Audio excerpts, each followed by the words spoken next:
Hello, I'm Pastor Marvin McKenzie, and welcome to today's Daily Visit with God. This passage is going to be in Galatians chapter 3 and verse 3, where the Bible says, "Are ye so foolish, having begun in the Spirit, are ye now made perfect by the flesh?"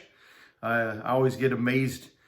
People today are so soft-hearted and soft-skinned about things.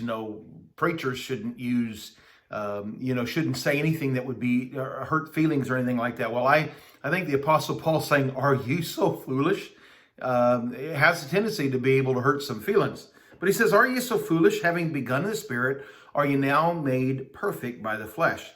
So here's the thing. We continue spiritually the same way we began, and that is in the Spirit and through the hearing of faith.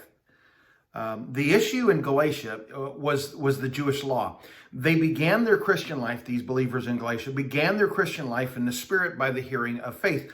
But they've been beguiled and were attempting to reach Christian perfection or maturity by the works of the law in the power of their flesh.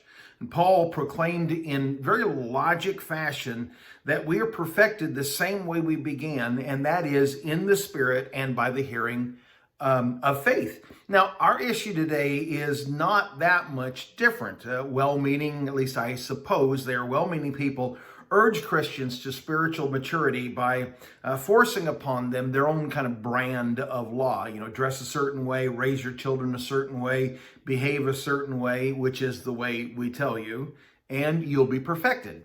The truth is, they merely want people to conform to their standard. It's all the flesh.